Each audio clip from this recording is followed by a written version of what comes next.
नमस्कार साथियों, भारत से जुड़ी इंटरनेशनल खबरों की इस सीरीज में आपका एक बार फिर से स्वागत है।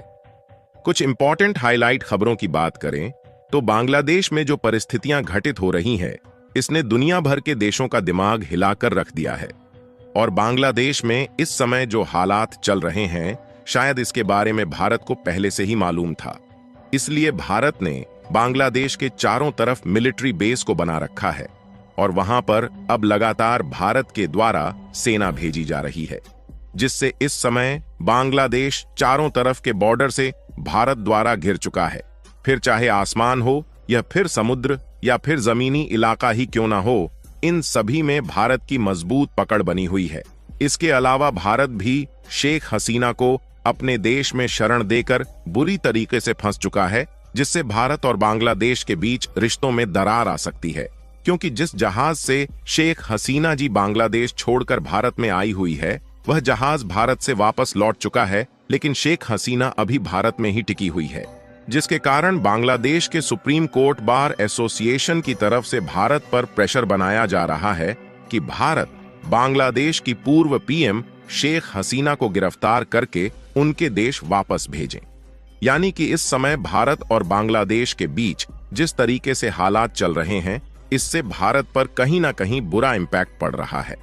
आज की इस वीडियो में भारत और बांग्लादेश से जुड़ी इंटरनेशनल खबरों की विस्तार से चर्चा करेंगे, लेकिन आगे बढ़ने से पहले इस वीडियो को एक लाइक करके चैनल को सब्सक्राइब जरूर कर लीजिए, क्योंकि यह आपके लिए 1 सेकंड का काम है, लेकिन इससे हमारी काफी बड़ी मदद होती है।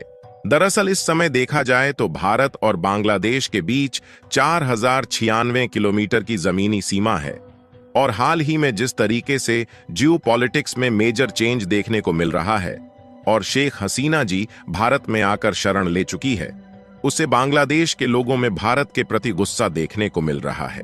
क्योंकि शेख हसीना जब बांग्लादेश को छोड़कर भागती है तो उन्होंने यूके, सऊदी अरब और अमेरिका से शरण मांगी कि उन्हें वहां पर रहने की जगह दें, लेकिन इन दोनों देशों ने मना कर दिया, जिसके बाद ये उत्तर प्रदेश के गाजियाबाद में हिंडन एयरबेस पर उतरती है और यहां पर उनकी सुरक्षा के कड़े इंतजाम भारत के द्वारा किए गए हैं। हिंडन एयरबेस में शरण लिए हुए 48 घंटे से अधिक का समय बीत चुका है। इस दौरान वह भारतीय वायु सेना द्वारा सेफ हाउस में मेहमान नवाजी का पूरा लुत्फ उठा रही हैं। लेकिन भारत भी बांग्लादेश की पूर्व पीएम शेख हसीना को अपने देश में शरण देकर बुरी तरीके से फंस चुका है। दरअसल हाल ही में खबर निकल कर आ रही है कि बांग्लादेश के सुप्रीम कोर्ट बार एसोसिएशन की तरफ से भारत पर प्रेशर बनाया जा रहा है कि भारत इन्हें और उनकी बहन को गिरफ्तार करके वापस बांग्लादेश में भेजे। बांग्लादेश का कहना है, हम भारत के लोगों के साथ अच्छे संबंध बनाए रखना चाहते हैं, इसलिए शेख हसीना और उनकी बहन को गिरफ्तार करे और उन्हें वापस बांग्लादेश भेज दे। यानी कि या तो भारत शेख हसीना को अरेस्ट करके उनके देश वापस भेजें या फिर भारत बांग्लादेश से अपने रिलेशन को तोड़ दे। भारत के पास यही 2 ऑप्शन है। हालांकि यहां पर भारत की तरफ से कोई भी डिसीजन नहीं लिया गया है, लेकिन बांग्लादेश की बॉर्डर पर भारत की तरफ से लगातार सैनिक भेजे जा रहे हैं। वैसे तो आपको जानकर हैरानी होगी कि भारत को यह बात पहले से ही शायद मालूम थी कि आने वाले समय में बांग्लादेश की परिस्थितियां बिगड़ सकती हैं। इसलिए भारत ने कई साल पहले ही बांग्लादेश के चारों तरफ मिलिट्री बेस बनाकर तैयार किए हुए हैं। यानी कि इस समय बांग्लादेश, पाकिस्तान और चीन जैसे देशों के भड़कावे में आकर भारत पर कोई भी एक्शन लेने की कोशिश करता है तो उसे काउंटर करने की तैयारी भारत ने पहले ही कर रखी है। हालांकि यहां पर कहने को तो सिर्फ 4096 किलोमीटर की सीमा है, लेकिन इसमें कई सारी चुनौतियां हैं जिससे निपटने के लिए बिना मिलिट्री बेस के संभव नहीं है। आज इस रास्ते में कई बड़े जंगल, दलदली इलाके, नदियां और पहाड़ी इलाके हैं, लेकिन इसके बावजूद भी भारत की तरफ से बांग्लादेश की चारों सीमाओं पर मिलिट्री बेस के बड़े और इंपॉर्टेंट इंफ्रास्ट्रक्चर को तैयार किया गया है। देखिए, भारत ने बांग्लादेश की सीमाओं के चारों तरफ कड़ी सुरक्षा का इंतजाम इसलिए किए हुए हैं क्योंकि इसके पहले कई बार बांग्लादेश की तरफ से भारत के खिलाफ विरोध प्रदर्शन देखने को मिला है और साथ ही इस रास्ते से दूसरे देशों के द्वारा कई बार बांग्लादेश को ड्रग्स और मवेशियों की स्मगलिंग होती है और मिलिट्री हथियारों की सप्लाई भारत के अगेंस्ट करने की कोशिश की गई है। इसलिए इन्हें रोकने के लिए कई साल पहले से ही भारतीय सेना मिलिट्री बेस के साथ सुरक्षा का कड़ा इंतजाम बनाए हुए है। चलिए अब बात कर लेते हैं कि भारत के कौन कौन से मिलिट्री बेस हैं जो बांग्लादेश के चारों तरफ मौजूद है और वह कहां पर है। सबसे पहले वायुसेना के एयरबेस की बात करें तो इसमें पहले नंबर पर आता है हासीमारा एयर फोर्स बेस, जो कि बांग्लादेश की सीमा से मात्र 20 किलोमीटर दूर पश्चिम बंगाल में बनाया गया है। और दूसरे की बात करें तो वह है बागडोगरा एयर फोर्स बेस, और यह एयर बेस भी बांग्लादेश की सीमा से मात्र 30 किलोमीटर दूर पश्चिम बंगाल में मौजूद है। इसके अलावा दो और इंपॉर्टेंट एयर बेस पश्चिम बंगाल में मौजूद है जो इससे थोड़ी दूरी पर है।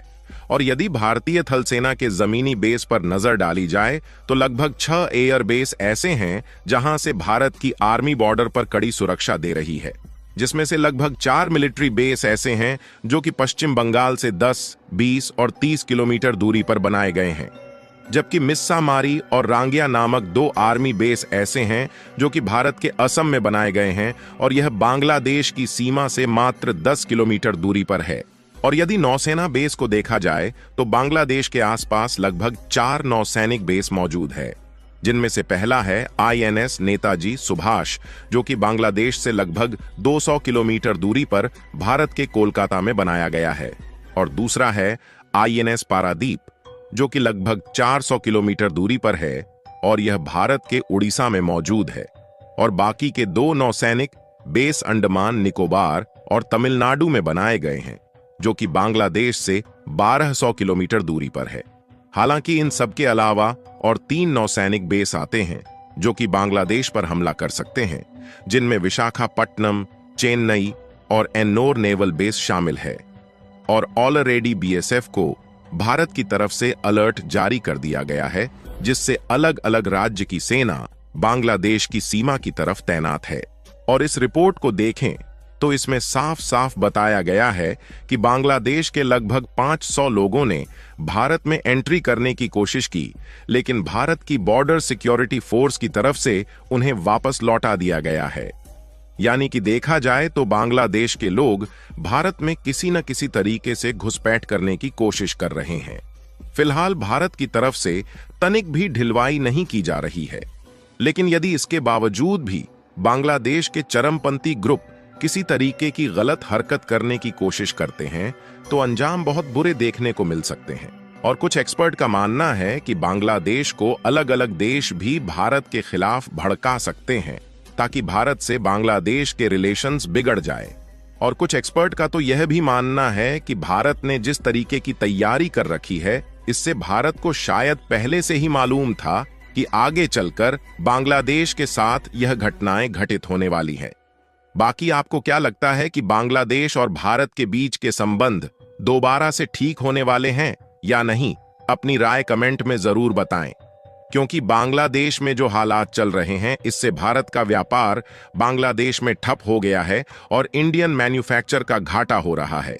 और इस वीडियो को लाइक करके अपने मित्रों तक शेयर जरूर करें ताकि उन्हें भी जानकारी मिल सके। इसी तरह और भी नॉलेजेबल वीडियो देखने के लिए चैनल को सब्सक्राइब करके बेल आइकन को ऑल पर जरूर सेलेक्ट करें। जय श्री राम।